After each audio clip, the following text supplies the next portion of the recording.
Ang dating ministro ng Panloob na Kagawaran ay nakipagsabuatan sa mga pirata sa Timog Baybayin. Lahat ng mga babae sa palasyo ay ipapadala sa isla ng malakas na hangin sa Timog Dagat bilang pondo sa kasal para sa mga tagapagtanggol ng dagat. Pinipili ng mga komandante sa kampo batay sa kanilang tagumpay sa labanan. Pinipili muna bilang asawa. Kung walang gustong tumanggap, agad silang ipapadala sa minahan para magtrabaho. Hindi na pwedeng mabawi ang kanilang paglaya. Pumunta sa quarry at tiyak na mapapagod ka ng husto. Ayaw kong makipag-ugnayan sa mga magaspang na sundalo. Mula sa katapusan ng mundo, sa loob lamang ng 2 oras, nakita ko na ng lubos ang aking sitwasyon. Ang orihinal na may-ari ay isang pangunahing katulong sa opisina ng ministro. Noong araw na sinampahan ng kaso ang opisina ng ministro, sama-sama silang ikinadena kasama ang kanilang amo. Ipinadala sa isang bilangguan ng barko. Matapos maglayag sa dagat ng higit sa 1 buwan, nahawahan siya ng sipon at hindi bumaba ang lagnat. Sa huli, tahimik siyang pumanaw dahil pinayagan akong magbukas ng mata. Sa katawan na ito, kailangan kong ipagpatuloy ang kanyang buhay, at pati na rin ang sa akin.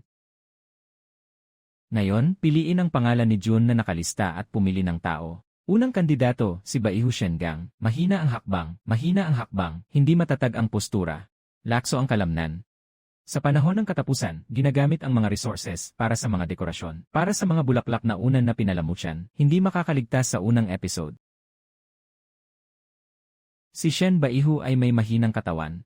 Hindi makatiis sa hirap ng quarry. Humihingi ng awa kay Baihu. Si Liu Ruyan ay isa pang katulong sa tahanan ng mga opisyal. Nagmamayabang na siya ay anak ng labas. Sa araw-araw ay mayabang at mapagmataas.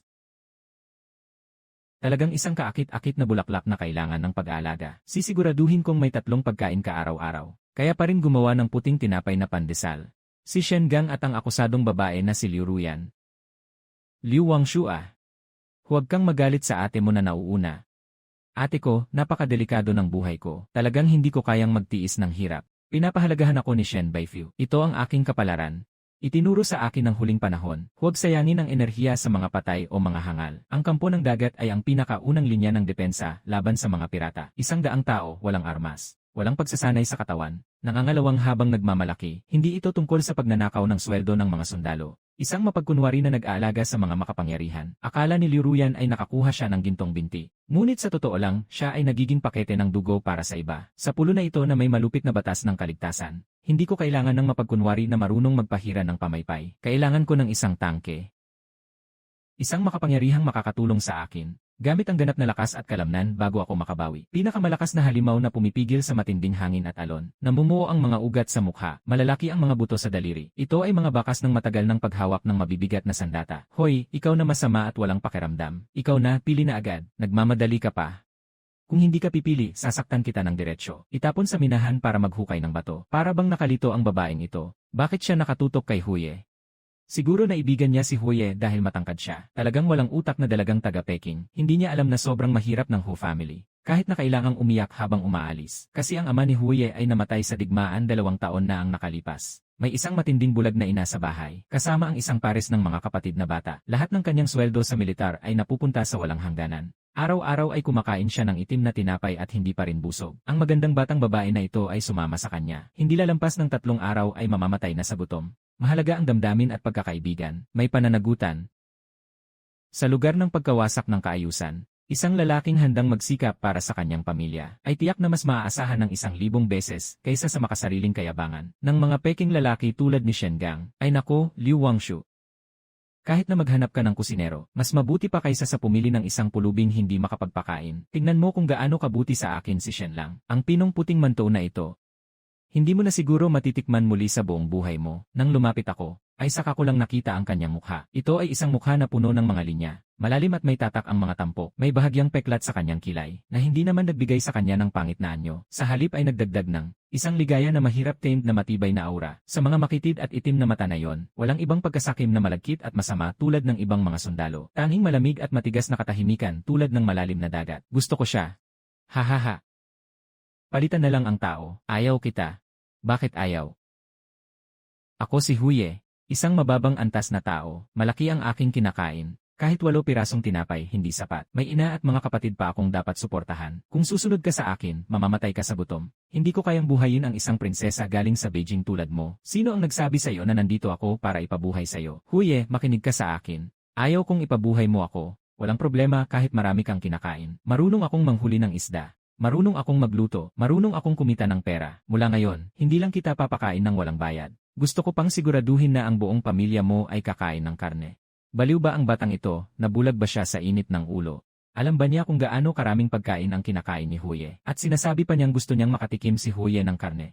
Ha? Liu Wangshu, ba't ka parang nawiwindang sa hangin sa dagat? Sa mga kamay mo, hindi ka pa man makalapit sa buhay na isda, tapos maghuhuli pa sa dagat. Malamang ang gusto mong gawin ay pakainin ang mga buhaya sa dagat. Haha, natatawa ako kay Shen Lang. Tingnan mo siya, baka baliw na talaga. Ginoo, Liu Wangshu. Kahit sino naman ay kaya magsabi ng mga ganitong kalokohan, kung talagang wala ka nang mapuntahan. Dahil sa pagkakaalam na magkasama kayong lumaki, maaari kitang gawing katulong sa kwarto. Basta't hindi ka mamamatay sa gutom, tumahimik ka. Kung hindi ka natatakot mamatay, umalis ka na. Iyan ang palatandaan ng pagkatao ng isang sundalo. Nakasulat dito gamit ang uling, baluktot balukot. Ang mga pangalan nating dalawa, mula sa sandaling ito, sa batas ng dakilang daan. Sa isla ng hangin na walang hayop na dumadaan, ako si Liu Wangshu, ang babae ni Huye. Nang lumabas ako sa palaruan, hindi ko pinanood si Liu Ruyan, ang inggit at masaya sa paghihintay niya, at hindi ko pinapansin ang nasa likod, yung mga sundalo na nag-uusap-usap. Hindi marunong sa romansa, bobo sa salita, pero sa aksyon, itong matigas na lalaki ay talagang todo na. Hoy, malaking tao, anong gusto mong kainin ngayong gabi? Ilang piraso na lang ng itim na tinapay ang natira sa bahay. Kumain ka na, hindi ako gutom. Sige na, hindi ba't nag-aalaga lang ng malaking gutom? Ako si Liu Wangshu, sa gitna ng apokalipsya. Kaya kong agawin ang karne mula sa bibig ng mga zombie. Sa maliit na windy island na ito, hindi ba ako matatalo ng ilang pagkain? Tara, dalhin mo ako pauwi. Simula bukas, ako na ang bahala sa tiyan mong ito. Narito na. Sabi ko na. Mahina lang ang pamilya ko.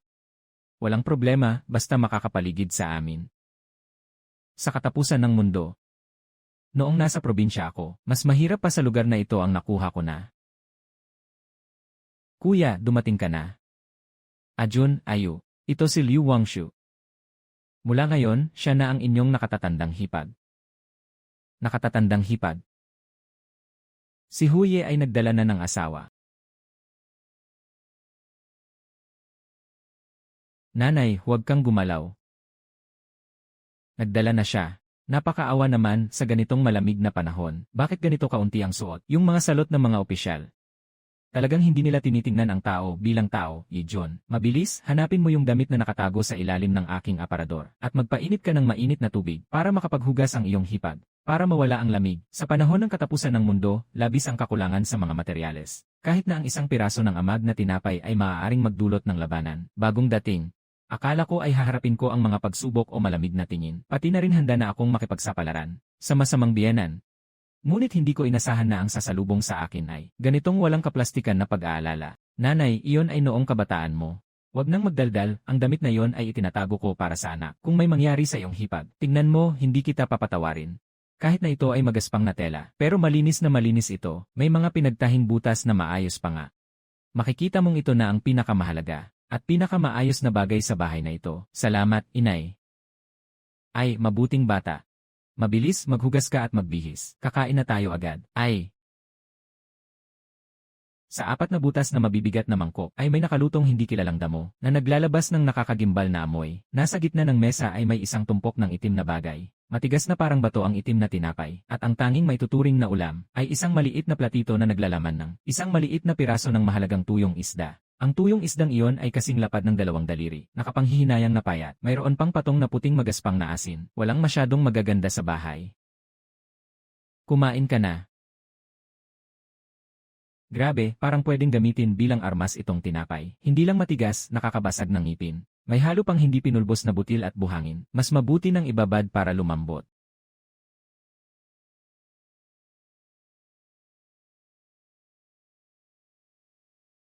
Kumain ka ng maalat para mawala ang lansa. Busog na ako, John. Mamaya, hugasan mo ang mangkok. Busog na siya. Paano mangyayari iyon? Kaninang kumakalam ang tiyan niya, mas malakas pa sa kulog. 8 pirasong manipis na pancake. Para sa katawan niyang muskular na lalaki. Hindi pa yon sapat kahit pang siksik sa ngipin. Sa napakabihirang pok na ito. Ang piraso ng pinatuyong isda na ito ay maaaring ang lahat ng asin at langis na kailangan niya bukas. para sa kanyang pakikibaka sa dagat.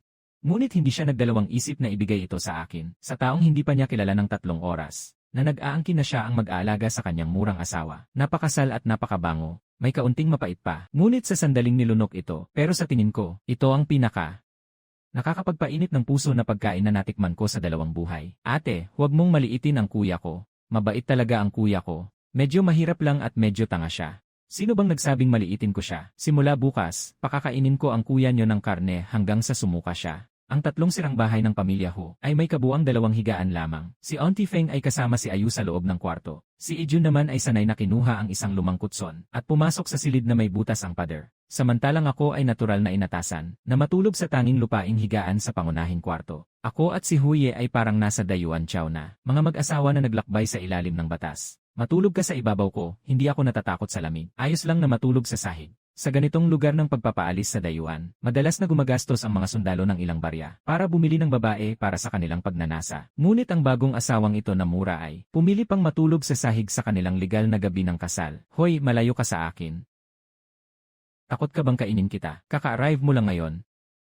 At may lagnat pa. Mahina ang katawan ko, madumi ang kamay ko, madumi ang gawa ko. Takot akong masira ka. Itong lalaki, parang isang mabagsik na lobo na pwedeng kumagat sa leeg ng tao anumang oras. Sa kaibuturan, tila siya ay kasing purong damdamin ng isang malaking aso. Sige, bahala ka. Pero kung magyelo ka sa gitna ng gabi, huwag mong sisihin ako kung hindi kita mayahon. Sa araw, sa lugar ng pagpapakasal, ang mababang kalidad na jade pendant na ibinigay ni Shen Gang kay Liu Ruyan ay nakita ng lahat sa kampo. Bagaman hindi nagsalita si Huye, ngunit malinaw na naalala niya ito, wala siyang pera para bilhan ako ng pendant, kaya't hindi siya natutulog sa gitna ng gabi. Dito, mahirap na sinisikap na personal na ukitin ang isang pang-ayos ng buhok para sa akin. Itong tanga.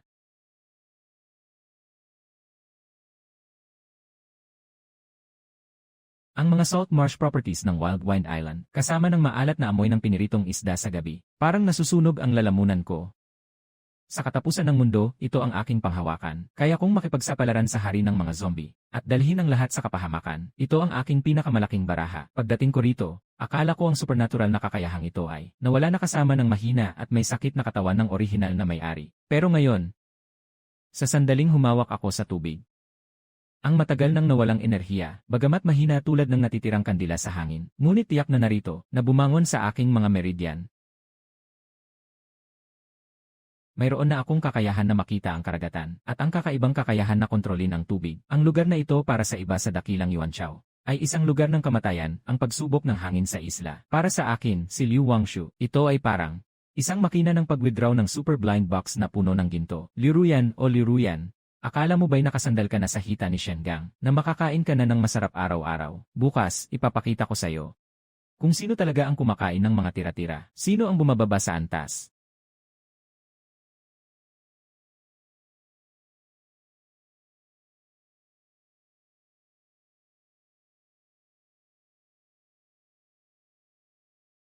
Anong nangyari, may masakit ba?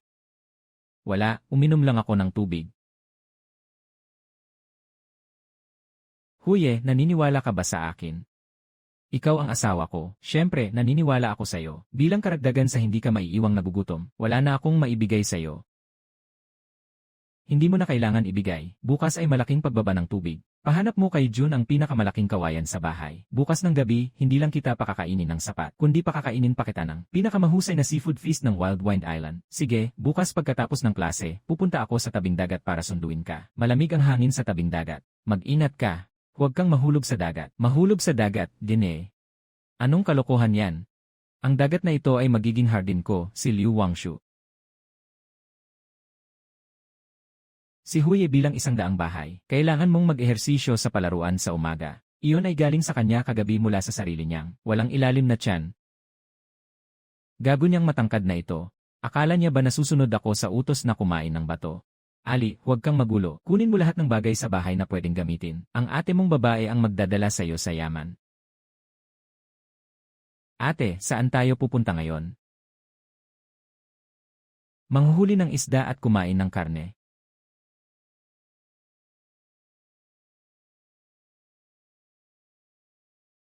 Ngayon ay unang araw ng lunar calendar, kasabay ito ng malakas na bagyong isla. Ito ang pinakamalaking pagbaba ng tubig bawat buwan. Ate, tara na, pumunta na tayo agad. Kung magpapaligaw pa tayo, wala na tayong mahuhuli na mga sirang gulay. Bakit pa tayo manghuhuli ng basura? Punta tayo doon. Hindi pwedeng gawin ni ate.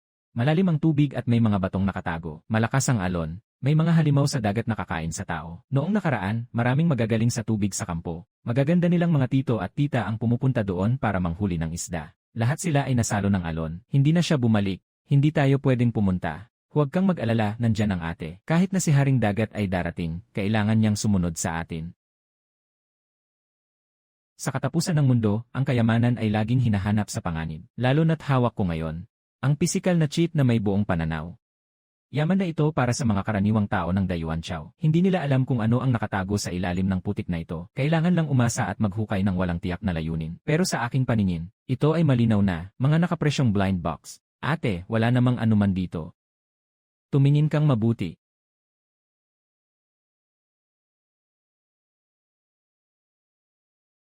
Bilangin ang 3 bilang 321. Lumabas para sa mga bisita. Wow, ano itong insekto na naging espiritu? Bakit ito lumabas mag-isa? Ito ay tinatawag na hari ng mga clam, ngunit ito ay napakasarap. Bilisan mong ilagay sa basket. Hahaha. Ayos na, sapat na ang clam. Pupunta tayo para sa malaking kita. Halos handa na ang mga clam. Mayroon na tayong eksaktong lokasyon, kasama ng pisikal na mahika na combo. Sa susunod na kalahating oras, talagang isang panig na pagpaslang ito.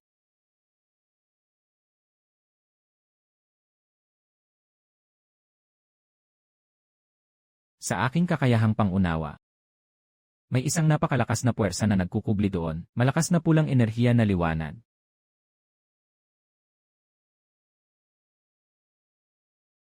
Ah, ate, mag-ingat ka. Grabe, ito ay isang napakalaking alimasag na kasing laki ng palad. Kung makagat ito, maaaring mabali ang mga buto, pero nakalabas ako mula sa tambak ng mga zombie. May pag-asa na ang salted na alimasag ngayong gabi, iyo. Pagkatapos, sobrang galing mo, ate. Hindi pa ako nakakakita ng ganitong kalaking alimango sa buong buhay ko. Kung makita ni kuya, siguradong masisiyahan siya ng sobra. Tapos na ito. May malaking handa pa sa likod. Yung uri ng hayop na sobrang protektibo sa teritoryo nito, at ang mapanganib na hari ng karagatan. Hindi makatiis sa ganitong pang-aasar. Gusto mo ng laban, nandito ako para makipaglaro. 8.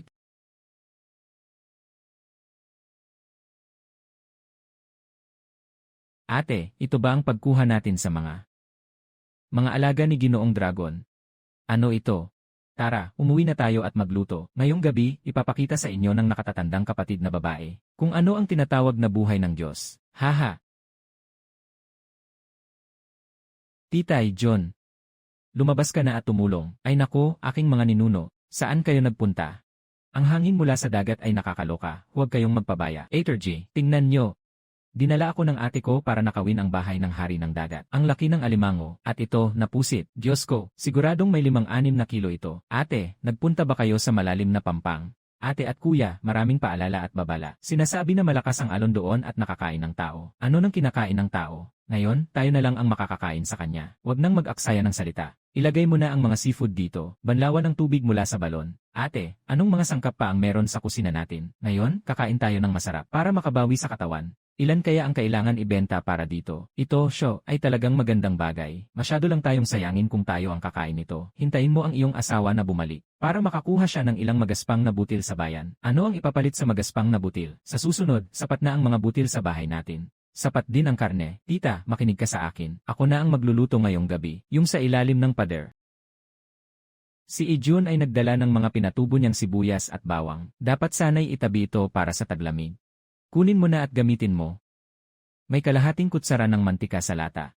Sapat na ang kalahating kutsara. Sobrang simple ng kusina. Ang pinakakitang-kita ay ang kawali na nakatayo ng patagilid. Bagaman may mga piraso sa gilid, pero mabuti na lang makapal ang ilalim ng kawali. Sa katapusan ng mundo, hindi lang ako isang may kakayahan. Isa rin akong eksperto sa kaligtasan sa aming grupo. Ang paggawa ng karne ng mga mutant na hayop ay aking espesyalidad. At lalo na ang mga sariwang dekalidad na seafood na ito sa harapan ko. John, buksan mo ang apoy. Dapat malakas ang apoy. CJ. Okay na.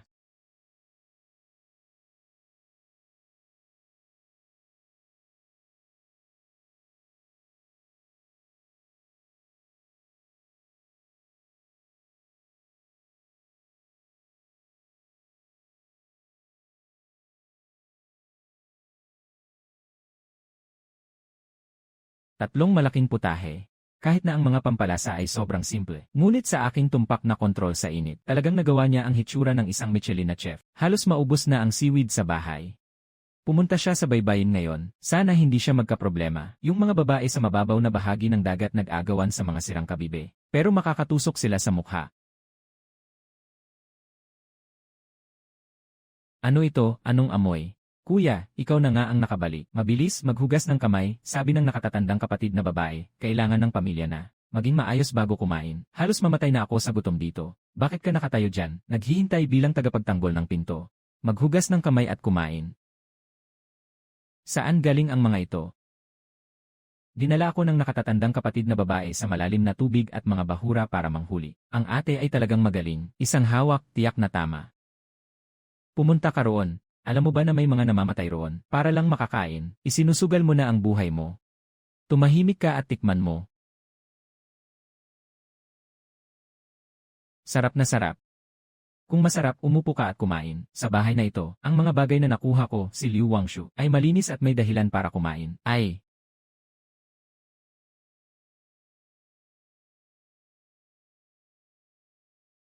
Liu Wangshu, ang buhay ko kay Huye ay sayo na. Kung sino man ang mangahas na humipo sa iyong buhok, patayin ko siya at ipapakain sa aso. Magandang simula sa pagbuo ng tapat na aso, ingatan mo ang iyong buhay. Ngunit, mukhang ang katrabaho mong si Shen Gang ay magdadaos ng kasal bukas. Narinig ko na si Liu Ruyan ay nais pang ipakita ang kanyang kayamanan. Si Shen Gang ay nangutang ng pera sa kampo ngayon. Ibig sabihin, magtatayo siya ng 3 mesa bukas. Nangungutang para magmamalaki, talaga namang nakakatuwa. Huye, ibigay mo sa akin lahat ng pera mo.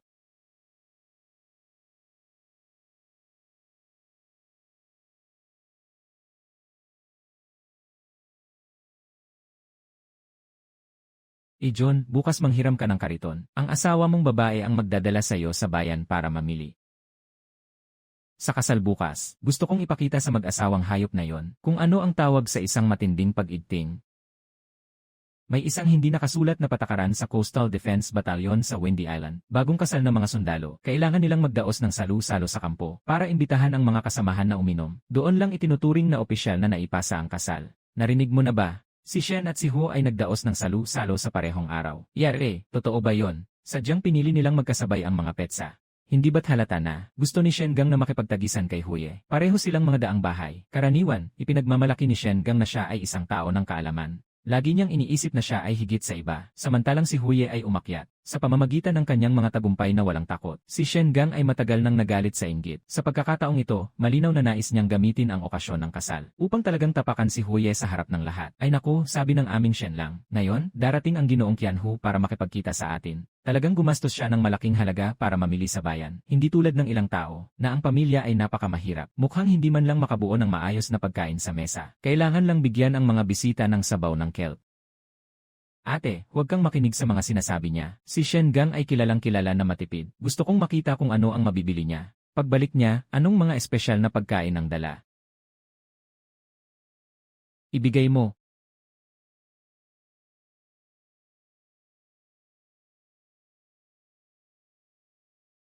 Ano ang ibig sabihin nito? Nakatipon ako ng sweldo sa loob ng kalahating taon. Nandito lahat yan. Sinabi mo kahapon na maghahanda ka ng salu-salo. Walang pera sa bahay para bumili ng mantika at asin. Kunin mo lahat ng perang ito at gastusin sa bayan. Bumili ka ng gusto mo, lahat ay para sa akin. Wala ka bang takot na hawakan ko ang iyong pinaghirapang pera? Diretso kang bumili ng tiket ng barko at tumakas pabalik sa gitnang lupain. Kung sa tingin mo ay nahihirapan ka sa pagsunod sa akin at gusto mong tumakas, magdadala ako ng pagkain para sa'yo. Ngunit ang pira-pirasong pulo na ito ay hindi makalipad kahit isang ibon. Walang utos mula sa 1,000 tahanan. Hindi ka makakasakay sa barkong pangkalakalan. Kaya't hawakan mo ng maayos ang pera at gamitin ito. Kapag naubos na, wala nang problema, babalik ako sa dagat para manghuli. Ang taong ito ay sobrang bobo. Pero kapag nagsasalita ng mga prinsipyo, maayos ang lohika. Sige, mukhang may kamalayan ka.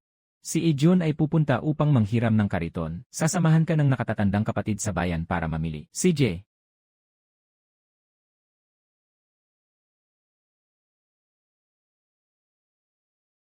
Lanan. Ginoo, bigyan mo ako ng 2 piraso ng pinakamagandang pulang tela nyo. Sige po, Ginoo, may magandang paningin kayo. Ito ay di kalidad na pinong bulak. Pinakamainam ito para sa kasuotan sa kasal. Hindi lang maganda ang kulay, malambot din ito kapag sinuot. Ate, masyadong mahal ang telang ito. Pwede na tayong kumuha ng magaspang na tela at kulayan ito. Kailangan talagang gumastos ng malaking halaga para sa kapatid na lalaki. Ayos lang sa sweldo ng buwan. Tumahimik ka, ang kapatid na lalaki ay nag-aasawa. Hindi ba siya karapat-dapat magkaroon ng kahit isang magandang pulang tela? Balutin mo. Sa lugar na ito kung saan sobrang hirap na tanging pansit na lang ang makakain. Ang itim na tinapay ay ang tanging makakain. Ang puting bigas ay tiyak na. Isang simbolo ng katayuan at kapangyarihan. Kung magpapakain tayo, kailangan sapat ang pagkain. Ito ang tawag na paghahanda. Sa nakaraang buhay, naglakad-lakad sa apokaliptik. Araw-araw na nakikipaglaban sa mga zombie na may putik sa mukha. Ngayon na nabuhay muli. Ang mukha kong parang bulaklak na maganda. Hindi pwedeng masira. Pakipak sa akin ang kahon ng pinong-pulang pangkulay. Matapos ang pagbili, yung sahod ni Huye sa loob ng kalahating taon, naiubos ko na, natira na lang ilang pirasong barya. Para nang nakatingin na ang isda mo, nalaglag na rin ang mga kaliskis. Bakit pa kailangan ng 15 kwento? 10 kwento na lang ang babayaran ko. Pa, isang 10 wen sa'yo, bumili ka pa ng walang kwenta. Gusto mo bang magmahal? Basta may isda at karne. Kahit papatay na. Mas mainam pa kaysa kumain ng lumang seaweed sa bahay ni Huye. Ang pinapahalagahan ni Tuan Qianhu ay ang mukha ko, si Shengang, hindi ang mga putahe.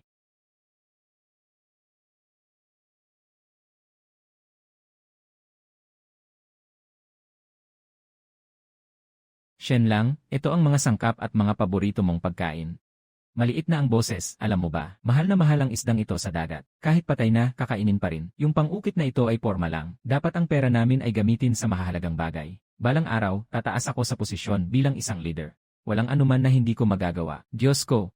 Iyan ay pino na harina at bigas, di ba? Hindi pa ako nakakita ng ganitong karaming pinong pagkain sa buong buhay ko. Ang liwanag talaga. Magkano kaya ang nagastos dito? Hindi ba't ang pamilya ni Hubaihu ay kapos na nga? Uy, Liu Wangshu, talaga namang matapang kang gumastos. Bumili ka ng ganitong magandang tela at bigas. Sa huling kalahati ng buwan, buong pamilya ba? Susunod sa iyo at uminom ng hangin sa hilag at kanluran. Talagang isang walang kwentang babae na hindi marunong magtipid. Marunong ka bang magtipid? Sa bagay, sa asawa ko yan. Gusto niyang gumastos para sa akin.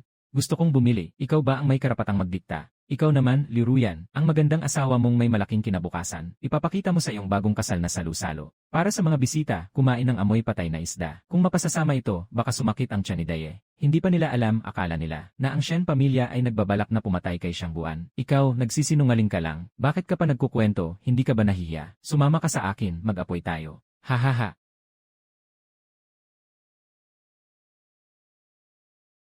Umuwi na si John. Si ate ay personal na nagluto ngayon. Para sa ating pamilya, maganda ang aming reputasyon. Ate, hawakan mo ang tela na ito. Pakiusap, tulungan mo si Ayu na gupitin ito. Bago magsimula ang hapunan, kailangan tayong lahat na magsuot ng bagong damit. Ayos lang. Dapat masigla ang apoy. Ngayon, hindi lang tayo dapat mabusog. Kailangan din nating durugin ang mukha ng kapitbahay.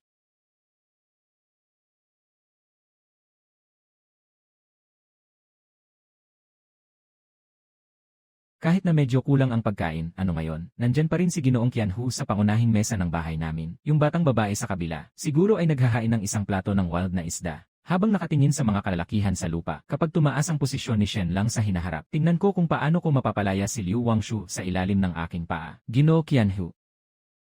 Mahina ang buhay sa isla. Ako ay nagpunta sa bayan upang humanap ng bihirang isda sa dagat. Tikman mo nga. Haha. Talagang masipag mag-ipon si Shen Baihu, no?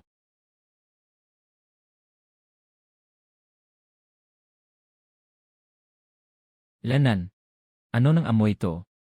Bakit ang lalim ng aroma ng langis at ang sarap ng lasa? Parang galing sa bahay ni Hu Baihu. Aking mahal na ina, ang lasa nito ay talagang mas nakakaakit kaysa sa mga malaking restoran sa kabisera. Katatapos ko lang dumaan kanina, at nakita ko ito. Sa mesa ng pamilya Huo, may nakalatag na puting bigas. Ano, puting bigas? Shen Baihu. Biglang naisip ko, ngayon ay isang masayang araw para kay Ho Baihu. Bilang pinuno ng isang batalyon, dapat ay makakuha ako ng pantay-pantay na bahagi, upang alamin ang kalagayan ni Ho Baihu. Habang kayo ay kumakain ng pagkain ng mga sundalo sa ibaba, kumain kayo ng dahan-dahan. Tama ang sinabi ng Ginoo. Kailangan din naming alamin ang kalagayan ng mga tao. Huye, hindi ka naman nagsasawa. Nakatago ang sobrang daming pagkain, at hindi ka man lang maagang pumunta para mag-imbita sa akin. Haha. Kain lang kayo ng dahan-dahan. Sapat na ang kanin. Wow!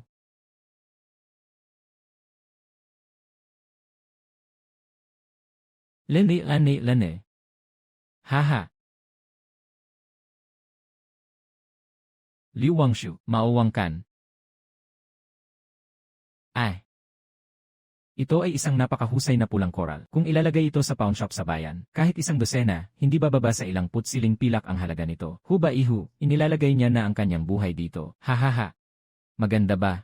Maganda, ibibigay ko ang buhay ko sa'yo.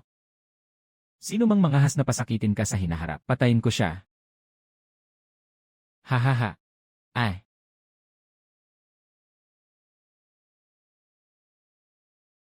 Hindi ito possible. Bakit? Ang init, ang sakit sa ulo ko. Ang baho ko na, ikaw ang pangit mong bad luck. Ngayon, hindi kita papayagang makalusot. Tigilan mo na, hindi pa ba kayo nagsasawa sa kahihiyan? Ay. Off.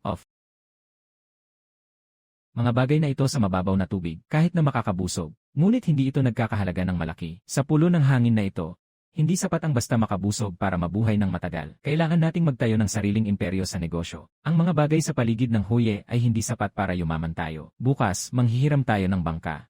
Pupunta tayo sa Abyssal Trench. Abyssal Trench. Liu Wangshu, nababaliw ka na.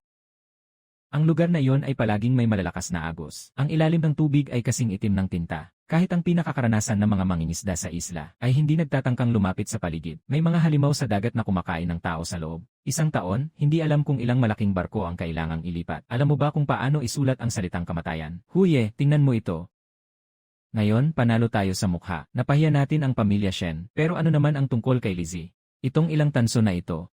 Sapat na para mabili ang ilang gamot-panggamot sa Rayuma para sa matandang babae. Matutunan mong ayusin ang bubong na ito na may butas. Kung bukas, papayagan ka nilang pumunta sa harap para tumulong sa laban. Pero hindi mo pa nga maprotektahan ang sarili mong buhay. Sa pera para sa mga opisyal, nakuha ko na ang karamihan sa mga isda sa mababaw na bahagi. Kagabi, halos lahat ng nakuha ko. Yung mga hipon at maliliit na isda ay hindi talaga makakapagbigay ng tunay na kapanatagan. Sa pira-pirasong pulo na ito, ang walang pera ay katumbas ng paglalagay ng lieg. Sa ilalim ng talim ng iba, ako si Liu Wangshu dahil pinakasalan kita. Hindi ako pwedeng maghintay. Namamatay sa pira-pirasong bahay na ito. Kailangan kong kumita ng pera, malaking pera. Hindi ko pwedeng ipagpalit ang buhay ko sa sugal. Wala akong pakialam sa buhay ko. Kahit mamatay ako sa dagat at maging pagkain ng isda, ayos lang. Pero ikaw, hindi pwede. Nahirapan ako para dito. Hindi ko maaring makita kang mamatay. Sino ang nagsabing pupunta akong mamatay? Kahapon, nagawa kong kunin ang malaking pugita. Mula sa mga siwang ng bato kahit nakapikit ako. Bukas kong mahahanap ang ginto at pilak sa malalim na dagat. At hindi ba kasama ka rin? Kung gusto mong pumunta. Pero pag nakasakay na tayo sa barko, kailangan mong manatili sa tabi ko, hindi ka dapat lalayo. Kung sakaling may panganib. Kahit na mapunit ako ng hayop sa dagat, siguradong ipapauwi kita sa Pampang. Naiintindihan mo ba?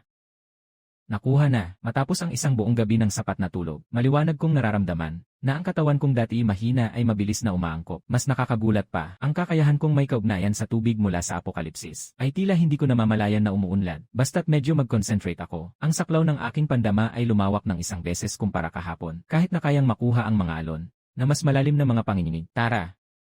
Bakit kailangan pang makipag-ugnayan sa mga nakakatakot na nilalang? Gusto bang magrebelde? Sana'y makatagpo tayo ng Dragon King sa dagat na nagagalit. Mas mapayapa kapag namatay sa dagat. Medyo kakaiba ang hangin ngayon, hubaihu. Huwag kayong mag-asawa talaga. Huwag kayong lumapit sa malalim na bahagi ng dagat. Noong nakaraang araw, may bangka ang shark gang na nagbaba ng lambat doon. Sabi nila may masamang espiritu sa ilalim na sumasalakay sa barko. Halos masira ang lahat, pati tao at bangka. Maraming salamat, Tio. Alam ko na. Sige, umakyat ka.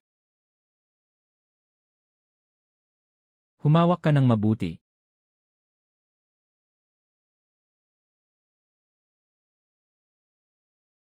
Liu Wangshu, huwag kang gumalaw. Wala akong takot.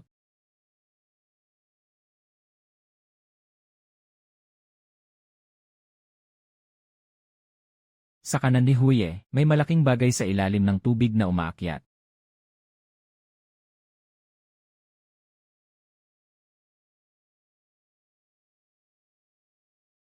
Tumayo ka sa likod ko, huwag kang bibitaw.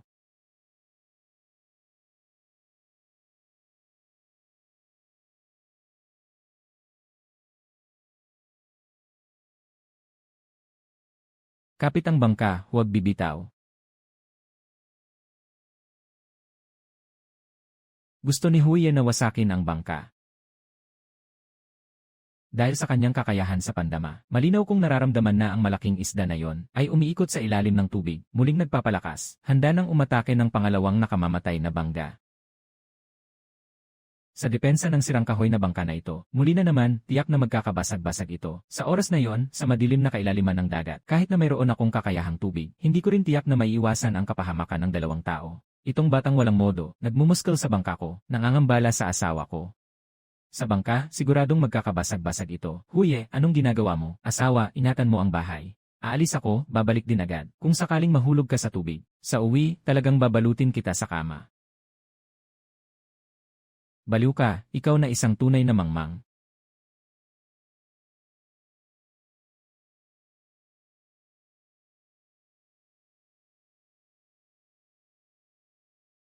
Huye. Gusto ko bang gamitin ang aking kapangyarihan para makagambala? Hindi pa ito ang hangganan. Huwag magmadaling magdulot ng alon. Maaaring isama nito si Huye.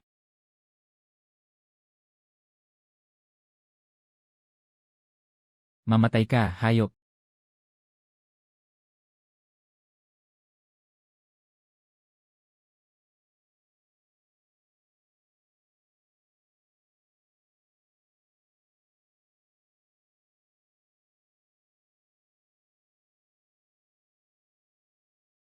Liu Wangshu, ayos ka lang ba? Kakaiba ang pag-alog ng bangka kanina. May nasaktan ka ba? Wala akong masama, wala akong problema. Ikaw, tanga. Ikaw ba ay Diyos ng digmaan o isang mangmang? Paano kung nakagat ka ng hayop na yon kanina? His.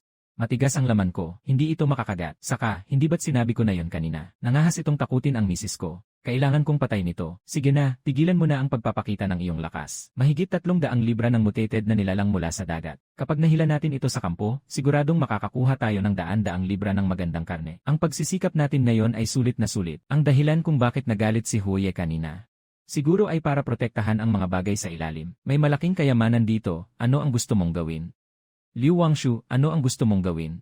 Hindi na natin kailangan ang malaking kayamanan. Ngayon, kalahating buhay na ang nawala. Agad tayong bumalik. Wala nang oras. Asawa, kanina ay nagpakitang gilas ka sa itaas. Ngayon, oras ko na para magpakitang gilas sa ibaba.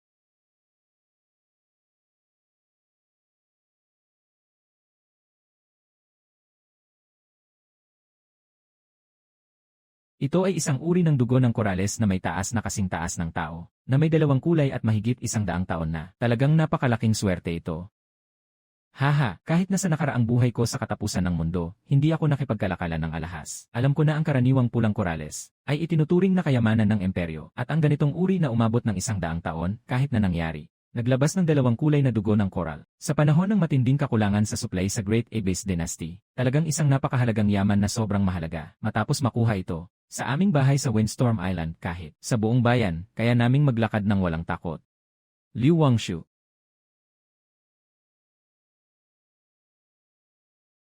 May sakit ka ba? Bakit parang ayaw mo nang mabuhay? Ano bang sinabi ko sa'yo? Sinabi kong huwag kang lalayo sa paningin ko. Ang dilim sa ibaba, paano kung may halimaw pa? Paano kung magka-cramp ka at hindi ka makakyat? Gusto mo bang magpakasal si Huye at maging walang asawa? Ikof-kof Huye. Bitawan mo na ang kamay mo, pinatay mo ang asawa mo. May nasaktan ba? May nakasalubong ka bang halimaw? Ayos lang ako, talaga, ayos lang ako. Hindi pa nga ako nasira, nakabalik pa nga ako ng buo. At tingnan mo, pinanganib ang buhay ko para dalhin ito dito. Ito ay dugo ng coral. Puti at pula ang kulay. Bata pa ako, hindi pa ako nakarinig ng ganitong mahiwagang bagay. Yung mutant na baka sa harbor, parang baliw na sumalpok sa barko. Para lang mapanatili ang yaman na ito. Kung meron ito, hindi lang para gamutin ang lola mo o mag-ayos ng bahay. Pupunta tayo sa bayan, bibilhin ang pinakamahal na lupa. Magbubukas tayo ng pinakamalaking tindahan, kaya natin yan ng walang problema. Kahit gaano pa kalaki ang kayamanan, hindi ito kasing halaga ng buhay mo. Humawak ka ng mabuti, pauwi na tayo. Pagbalik ko, pupunta ako sa bayan. Bibili ako ng kadena na kasing kapal ng daliri. Sa susunod na pupunta ka sa kahit saan. Ikakadena kita sa sinturon ko. Sige, subukan mong gumawa ng kadena. Sasamahan kita habang buhay. Anak ng Diyos, ano yung dambuhalang isda na yan? Iyo yan, bango sa cowport. Ganito kalaki.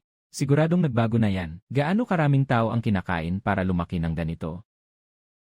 Hey, wow, huba ihu, ikaw ba ang pumatay niyan? Sabi ng asawa ko gusto niyang kumain ng isda. Kaya't kumuha ako ng isang buong isda. Ibahagi na lang ang natira sa lahat. Malakas ang alon nitong mga nakaraang araw. Para sa mga kapatid sa kampo at sa mga matatanda at bata sa bahay, dagdagan ang pagkain. Si Huba Ihu ay makapangyarihan. Kayo na ang maunang magbahagi. Kapag palabas sa kanan ng daan para magbenta ng basura, tanging mga kakaibang yaman lang ang tinatanggap namin dito. Iyon sabi ko sa batang babae na ito, magdala ka ng isang pakete ng basang-basahan para pahirapan ako. Itong dalawang kulay na pattern.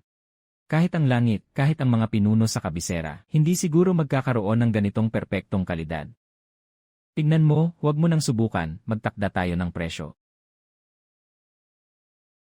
300 leang, magbibigay ako ng 300 leang na pila. Gusto niyong manakot sa akin na hindi marunong. Noong nakaraan, sa huling panahon, sa merkado ng kalakal ng mga supply, hindi ko pa nakikita ang kahit anong lobo, ha. Yung blood coral na ito, sa kabisera ay nagkakahalaga ng hindi bababa sa 1,000 leang. 300 leang lang ang gusto nilang ibigay para sa akin. Ipapackage ni Huye. Pumunta tayo sa susunod na tindahan. Oy, ginang, sandali lang. May sasabihin ako, pag-usapan natin. Magbigay ka ng presyo, 500 leang, kulang pa ng 1 tanso. Ibabato ko na lang ito para sa isda. Sige na, tanggap na.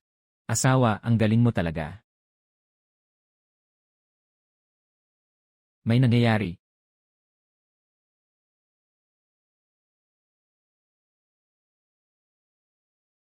Uy, hindi ba't ito ang mahirap na bilyonaryo ng Marine Defense Camp? Narinig ko na kayong mag-asawa kanina. Ay kumita ng malaking pera sa Jubauj. Swerte naman, medyo kapos kami sa pera sa Shark Gang lately. Ganito na lang, iwan nyo ang pera, at hayaan nyo ang magandang ginang na ito. Nasamahan kami sa gang para uminom ng ilang baso. Ngayon, ako'y magiging mapagbigay. Binawi ko ang isang buhay mo, Huye. Kumusta ka na? Gusto mong kunin ang pera ko?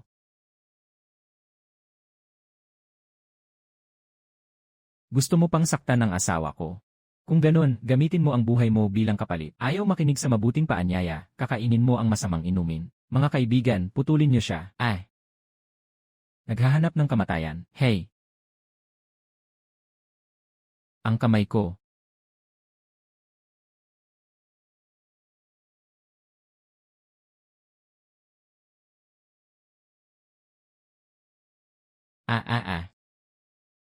Bumalik ka at sabihin sa inyong leader, kapag muli siyang nag-isip na saktan ang aking asawa, kahit na ilagay ko ang buhay ko sa panganib, arangkada ako sa inyong Haisha gang.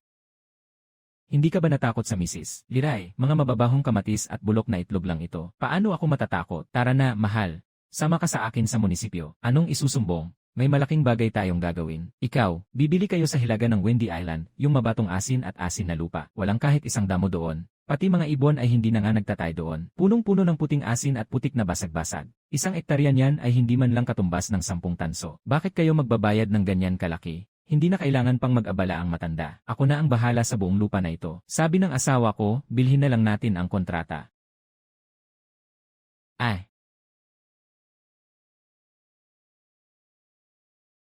Kinuha na lahat.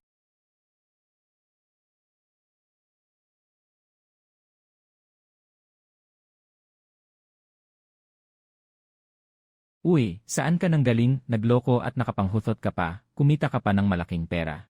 Liruyan, hindi mo pa alam ha. Sabi nila, si Liu Wangshu ngayon sa bayan, nakabenta ng isang malaking kayamanan. Kumikita siya ng 500 tile. At alam mo ba kung ano ang nangyari? Talaga bang gumastos siya ng 100 tile para sa opisina ng gobyerno? At binili ang lupain sa hilaga na puno ng asin at putik. Hahaha, Liu Wangshu. Bakit hindi ko noon nakita na napakabobo mo? Noong nasa Changshu-fu ako, gumastos ka ng 100 tile ng pilak para bumili ng basura na hindi makakapagbigay ng ani. May tubig ba sa utak mo? Tiyak na isang pangit na babae ka. Kahit may pera ka, sayang lang. Iyan hahaha. Basurang putik si Liruyan. Buksan mo ang mga mata mo. Maigi mong panoorin kung paano ko gagamitin ang iyong bibig ng basurang putik upang makagawa ng isang bundok ng ginto, na kahit ang pag-angat ay hindi mo kayang abutin. Yung lugar na nakikita ng iba bilang tambak, sa ilalim ng aking malakas na kakayahan sa pakiramdam ng dagat. Para itong isang hindi pa naisasang mina ng ginto, sa ilalim ng putik, punong-puno ng masaganang, napakayaman na tahong at talaba. Ajun, Ayu. Kayo dalawa, magdala kayo ng bambu na basket at pumunta sa mababaw na bahagi para kunin yung mga yon. Lahat ng talaba at mga kabibe sa shell ay kunin mo lahat. Mas marami, mas maganda. Ate, tulungan mo kaming itayo ang bagong malaking kawali na binili namin. Para sa pagluluto ng sarsa, magdala ka pa ng maraming kahoy na panggatong. Anak, anong gagawin ko?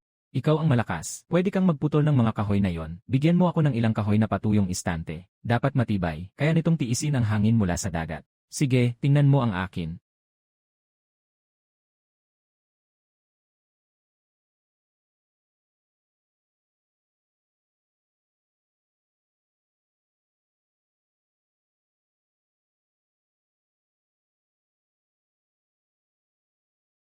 Asawa, ano itong itim na malagkit na ito? Paano ito mas mabango kumpara sa ginawa mong sibuyas na may alimasag kahapon?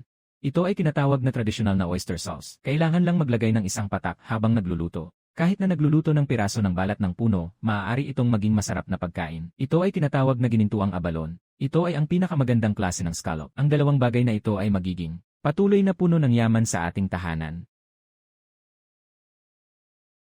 Umalis ka, ano bang pinagmumulan ng mga mahihirap na sundalo? Sa aming tanggapan ng mga bisita, tanging mga pinakamataas na uri ng mga pagkaing dagat at bundok ang tinatanggap. Hindi ko tatanggapin ang mga mababaho ninyong isda.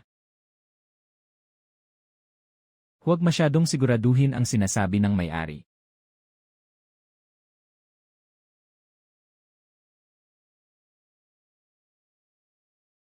Ay! Anong uri ng mahiwagang bagay ito, Ginang Liu? Ang inyong oyster sauce at scallops ay sasagutin ko sa aming restaurant. Isang lata ng oyster sauce ay 5 tile ng pilak. 1 kilo ng scallops ay 10 tile. Simula ngayon, kayo na ang aming buhay na bodhisattva sa restaurant. Huwag na huwag ibenta sa iba ha.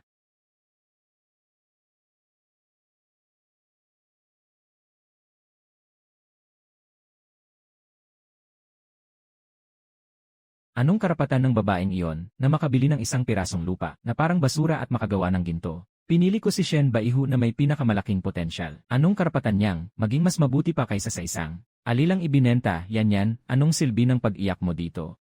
Yung tinatawag na Liu Wangshu, yung maliit na bastos na yon, kaya makagawa ng ganoong oyster sauce. Siguradong may sariling sikreto siyang recipe. Basta makuha lang natin yung recipe.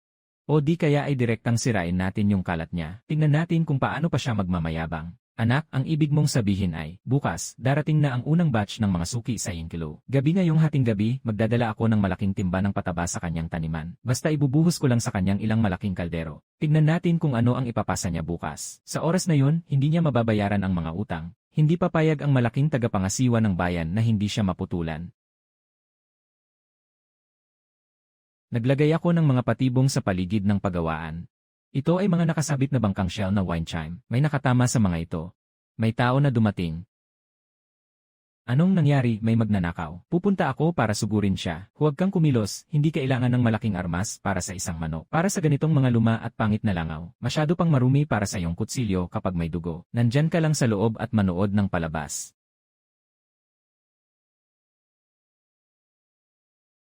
Ihuhugot ang tubig. Naglulusaw na yelo. Nakatabon sa kanyang mga paa. Patay na, maliit na masama.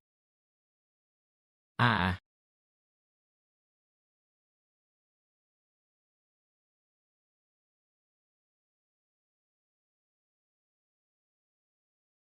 Hindi ba siya ang ina ni Shen Baihu?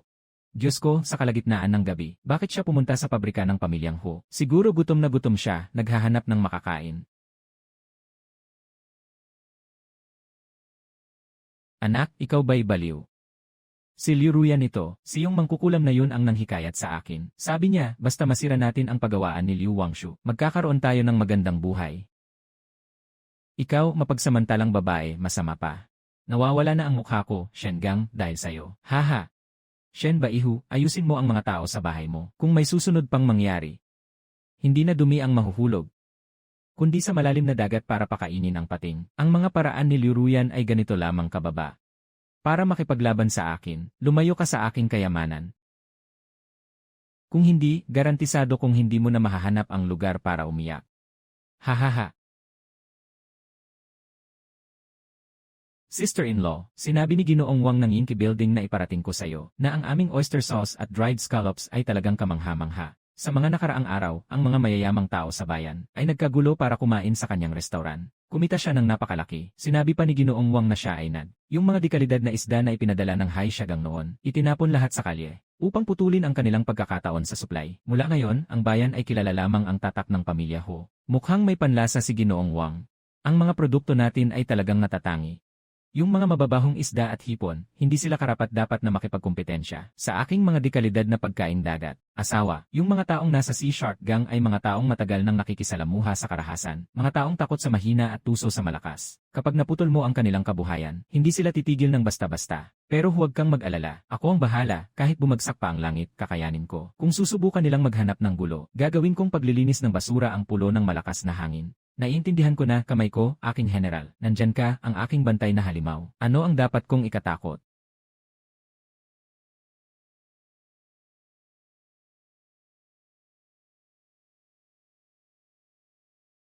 Narito na, Yile, pinutol mo ang kita ng aking grupo ng mga pating. Hindi mo ba alam kung sino ako sa bayan? Ngayon, bibigyan kita ng 200. Una, maging mabait at ibigay mo sa akin ang iyong recipe ng oyster sauce. At pagkatapos ay magbigay ng 3 baw sa mga kapatid. Pangalawa, ngayon ay susunugin ko ang iyong bulok na workshop. Pumili ka. Ay,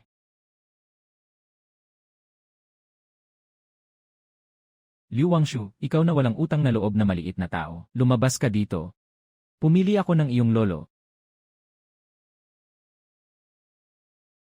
Gusto niyong sunugin ang bahay ko. Ninakaw ang resipe ng asawa ko. Ngayon, kayong mga walang kwentang tao. Walang sinuman ang makakalabas na nakatayo. Yene, putang ina. Hindi niyo ako nirerespeto, kaya't parusa ang matatamo niyo. Isang mababang antas na pulubi lamang kayo. Talagang inisip mong ikaw ang Diyos ng laban. Mga kapatid, sabay-sabay tayo. Saksakin mo siya ng walang pakundangan. Nakuha niya ang resipe. Kain tayo ng masarap at uminom ng masasarap. Ang water element power ko ay nasa bingit na ng pagsabog. Handa na kapag naipit si Huye, agad na magbibigay ng suporta. Patay na.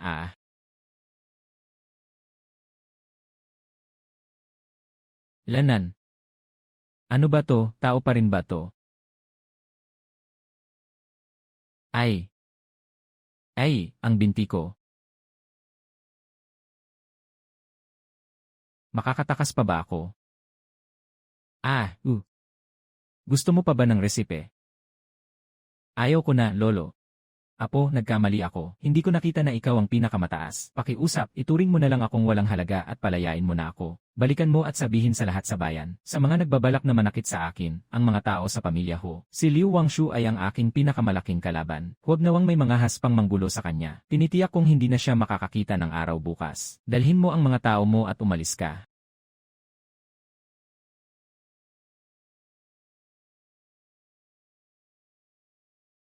Hindi ka ba natakot sa asawa ko? Hindi ba nahulog ang dugo ng mga walang hiya sa'yo kanina? Hindi ako natakot, ang asawa ko ay sobrang gwapo kanina. Ano nga ba? Basta gwapo lang. Sino mang dumating papatayin ko. Itong bobo. Ngunit hindi natin alam na. Ang sitwasyon ay sapat upang isama ang buong Windy Island at maging ang Great Abyss sa isang malaking krisis na magdadala sa South Sea Defense sa kailaliman.